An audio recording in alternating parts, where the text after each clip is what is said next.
Sea Red Nation, Breeze Nation, what is good? The Chicago Bulls, I'm sorry, I haven't done breaking Bulls news in quite a bit here. The Chicago Bulls have made a very surprising but a move that I don't hate trade here. Is they are part of a 3-team trade that moves Julius Randle. We got to talk about all that more on today's episode of the Windy City Breeze Sports Talk Daily. Let's go.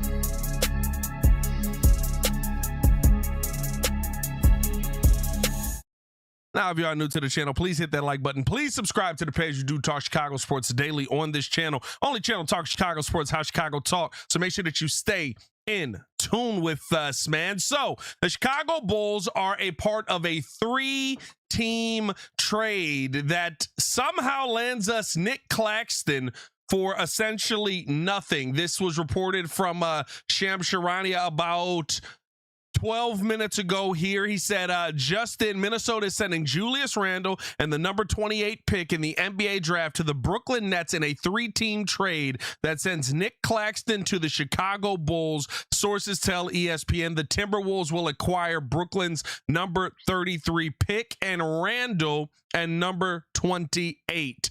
He also goes on to follow that up by saying Timberwolves free up significant salary with the remaining 2 years of Randle's deal, giving them more flexibility to retain Ayo Dosunmu and use exceptions. The Nets acquired the 3-time All-Star and 2-time All-Star All-NBA forward in Julius Randle plus a first-rounder, and Chicago uses part of its cap space on a talented athletic center, a position of need, and we will still have about $30 million still to play with this season. Listen, I'm not going to sit here and tell you that Nic Claxton is the end-all be-all, right, when it comes to centers in the NBA. But the one thing that you can say about him, at least when it seemed like him and Brooklyn were kind of on the same page of, hey, we're going to get better and try and build the team as much with you, is that he was somebody who was going to give you a solid production on both ends of the floor every single night. Now, contract-wise, you're getting him, I believe, for about 21 and 22 million over the next 2 seasons. So a modest contract, even in the modern NBA. Coming off of last season, he was 11.7 points per game. He was 6.9 rebounds a game, still 1.1 blocks per game. But at his best in 2022, I believe the year that he ended up, really coming onto the scene and getting a lot more done there, he was a 12 points per game and 9 rebound kind of player, also creeping up the double-doubles in 2022 and 2023, with blocks reaching up to 2.5, and somebody who I think defensively you can go out there and in the world that the Bulls are trying to add here, it feels like, for the people that were having the Josh Giddey conversation earlier, this is the perfect guy that you want to pair up with a player like Josh Giddey and potentially Caleb Wilson as well, right? Somebody who can get out on the run, somebody who can play off of Matas and has added a little bit more to his game than even when he was at his best. Right now, you're seeing him be able to do a lot more around the rim, being able to finish a lot more, improving on his free throw percentage, one of the best of his career last year. Still only 61%, but I mean, when you started off shooting 48, that's pretty good. To me, this is a player that I think the Bulls needed. I think it gives you a little bit more of an anchor on the defensive end. You essentially gave up nothing but some of the cap space that you were going to have to spend anyway, and you're getting back an asset that is 27 years old still. So still sub 30. You have him for the next couple of years. Somebody who can be a veteran on the team, somebody who can go out there and give you a ton of production on both ends. Like, I think this is a good move for the Bulls overall. Do I think it's the best center move that they could have gone out and made? No. Do I think that this is, a better answer than maybe some of the other guys that were out there or possibly available to you? I don't know yet. Right? It depends on if guys thought they were going to come to the Chicago Bulls, but here's what I do think it is. It's an answer at a position of need that you've had for a very, very long time. Does it mean that it is a superstar answer? No.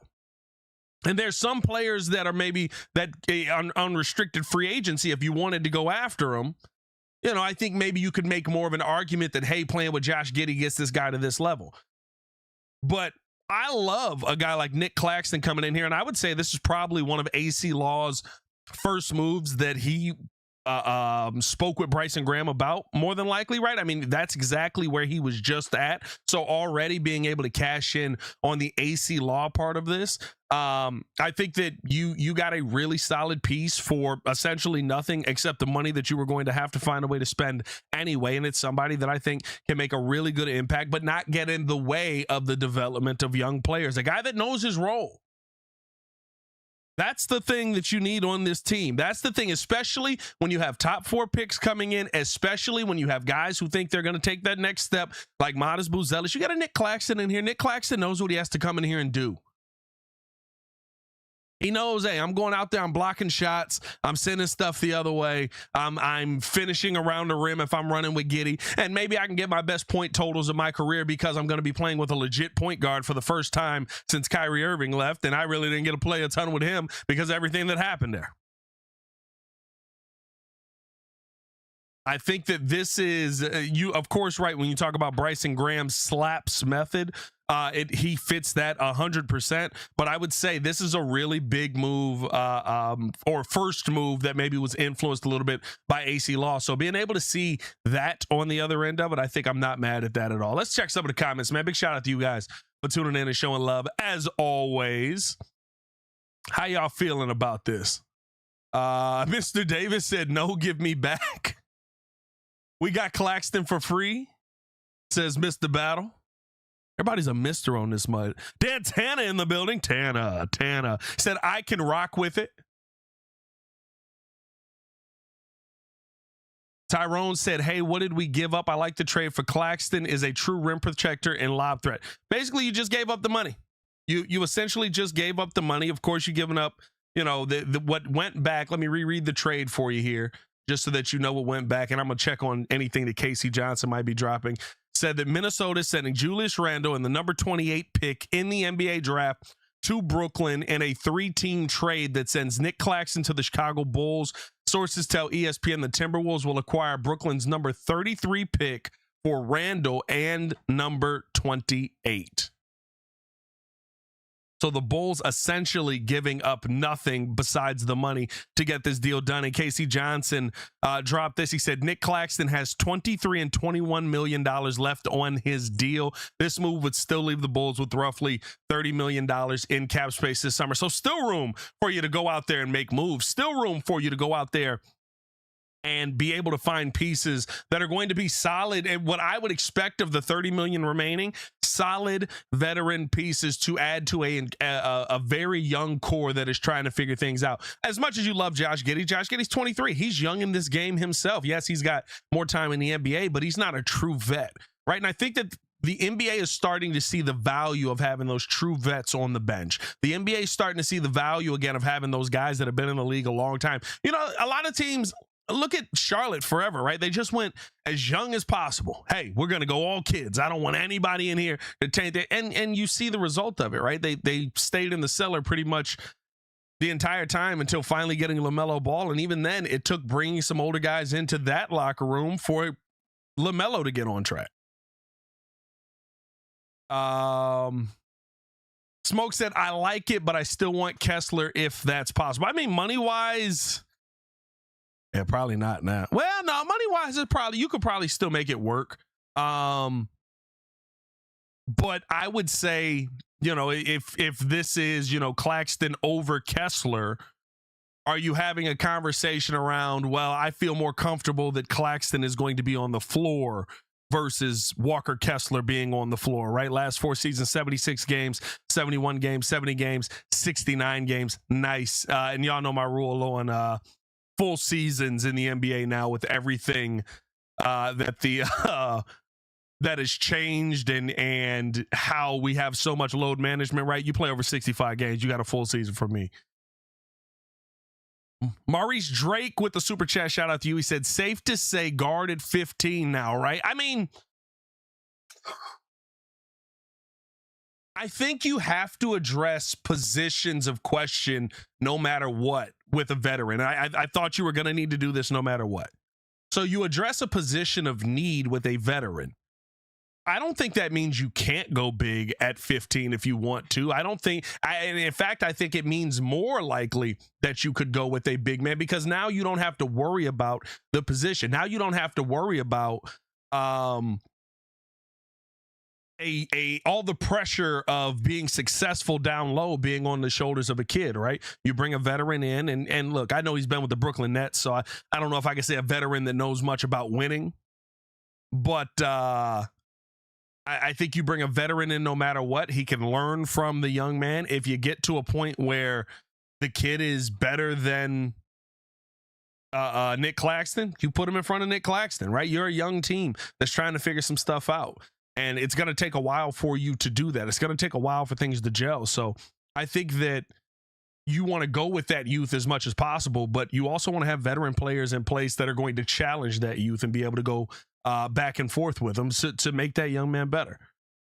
If you went that direction. Now, could it mean that they want to go guard at 15, or they want to try and move up to go get a guard or whatever it is, right? Like, yeah, I think that there's still a conversation on that, but we'll see, right? Like, I don't know what we know. One thing about Bryson Graham, and I think the move of Nic Claxton says that he was serious about that slap method. He was serious about going out there and getting guys that had, I'm not running through the whole list. It's a pause in itself. Not running through the whole list. It's a pause. But at the end of the day, I think that this is a solid move. If you are the Chicago Bulls right now, I think that you're having a really good offseason to this point. And I think it's a guy that, when you look at it, right, fits in really well with what Tiago Splitter wants to do. That's what the bottom line of all of this is. At the end of the day, how is Tiago going to build this team out? Well, you had Donovan Clingan, who Nic Claxton at 6'11" is not Donovan Clingan, but you had Donovan Clingan. You had, of course, Scoot Henderson, right? You had Shaedon Sharpe. You have, a young team, and Denny Avdia, of course, a young team where you've got that point guard and big man connection. Do I think that this is the same thing as in Portland? No. But do I think that Nic Claxton is a solid rebounder? For sure he is. Do I think that he can finish around the rim very strongly? For sure he can. Do I think that he's a lob threat? Of course he is. Do I think that he can block shots on the other end? Of course I do. So you're starting to see that Tiago Splitter offense come together, and him trying to build it in the image of what we saw over in Portland. Now, again, I think it's a little bit different because Tiago kind of had that team thrown in his lap and he made it work. But in this instance, this feels like a very much Bryson Graham, Tiago Splitter kind of guy, and we'll see if this ends up working out for the Bulls. I'll say this at the end of the day, it doesn't hurt you. The money was going to be money that maybe we wanted to go to different players or whatever it is. But at the end of the day, I don't need Nic Claxton to be great. I want Caleb Wilson or Cam Boozer to be great. I think Nic Claxton can fit in next to both of them. I want to see Josh Giddey go out there and be that number one point guard level guy, right? They're going out there and having a lob threat to get the ball to. I want to see Matas Buzelis take a step. I'm not worried if Nic Claxton changes himself from being almost a double-double, from being a 10-plus point, 9-rebound guy. That's all I care about with it. An answer at the position while young guys can develop around him. I think that's a good spot for you to be in. Taterhead said, Keaton Wagler, this seems like a Splitter type of guy because he likes to go fast. Listen, I wouldn't be mad at Keaton Wagler if the Bulls were to go get him. I think I said it in my Josh Giddey video earlier today. The one thing that I would be like, okay, if you want to move on from Josh Giddey in any way to try and get ahead of teams, that I would be okay with is if you paired Giddey in that 15th overall pick and you moved up to go get Keaton Wagler. I do think he's a splitter kind of guy. I think he can be on the run. I'm not as big of a fan of him off ball as I am on ball. And that's why I wouldn't mind moving on from Giddey in that instance. Hopefully you can get something back besides just that pick, but more than likely you just get that pick. But I wouldn't mind it in that situation because Keaton Wagler on ball with Nic Claxton, with Caleb Wilson, hopefully, and or Cam Boozer, with Matas Buzelis, right? You're running. you're running full speed ahead and everything is a threat. And I think it just makes him extremely dangerous. And when you have guys around you that are as dangerous as that can be, then it opens up a shot for you that I think Keaton has as well. So I wouldn't be mad at the Bulls getting Keaton Wagler in any sense, but you would have to move up and trade pieces for him. It'd be tough for me to see the Bulls being able to do that with just draft capital. Javier said 15th pick and Nick to the Warriors for the 11th pick and Porzingis. I am good on Porzingis. I do like the 11th pick though. But I guess Porzingis is basically exact. But Porzingis like dies though. I just send me the pick. Sure, but just send me the pick. Like I don't want Kristaps Porzingis back. Porzingis like just disappears for 8 months. And then like shows back up and he's like, wait a minute, can I still play basketball here? Like, nah, I'm cool. Oh man, listen, I like this move. I think that this is a very good move for the Chicago Bulls. I don't think that it is an oh my God move. I don't think that it is over the top. But I think it's a very solid move for you to answer a massive question that you had. And at the end of the day, that's all that you're really hoping for, is being able to answer some of the tough questions that have plagued this team for years, right? You've now got a defensive big that can anchor the middle of the floor for you and can be somebody that can go out there and rebound, along with the rest of a team that's pretty good at rebounding as well. Right, it's not just Nic Claxton on this team going down there for the boards. I mean, your hope is that you're going to get Caleb Wilson and/or Cam Boozer, right? We'll see if you know which one of those we end up with. You've also got Matas Buzelis. You've also got Josh Giddey, right? So you've got the bodies that you can throw at it. The one thing that I would say that you probably could guarantee, I'd say that's bye-bye for Zach Collins. I'd say that's probably bye-bye for Zach Collins. Which you kind of expected anyway. Like, I mean, he's been banged up. Best abilities, availability. If you can't be out there available, I mean, I don't really have a massive need for you. But yeah, man, let me know how you guys feel down in the comments below. Appreciate y'all for tuning in and showing love as always. I'm going to go prepare for to do Locked On. So if you guys want to come tap in over on Locked On Bulls, they may be exactly the same stream, or if I can see if Hayes is streaming. I don't know if Hayes is streaming. Is Hayes streaming? Let me see. I would be shocked if he isn't. There he is. Yeah, he's streaming right now too. So I'm gonna go prepare for this trade over on Locked On Bulls, and me and him will probably end up doing an episode tonight. But hey, man, y'all stay safe out there, Chicago. See Red Nation stand up. Chicago Bulls get Nic Claxton for nothing. I'll take it. See Red Nation stand up. Breeze Nation. Appreciate y'all for tuning in and showing love, man.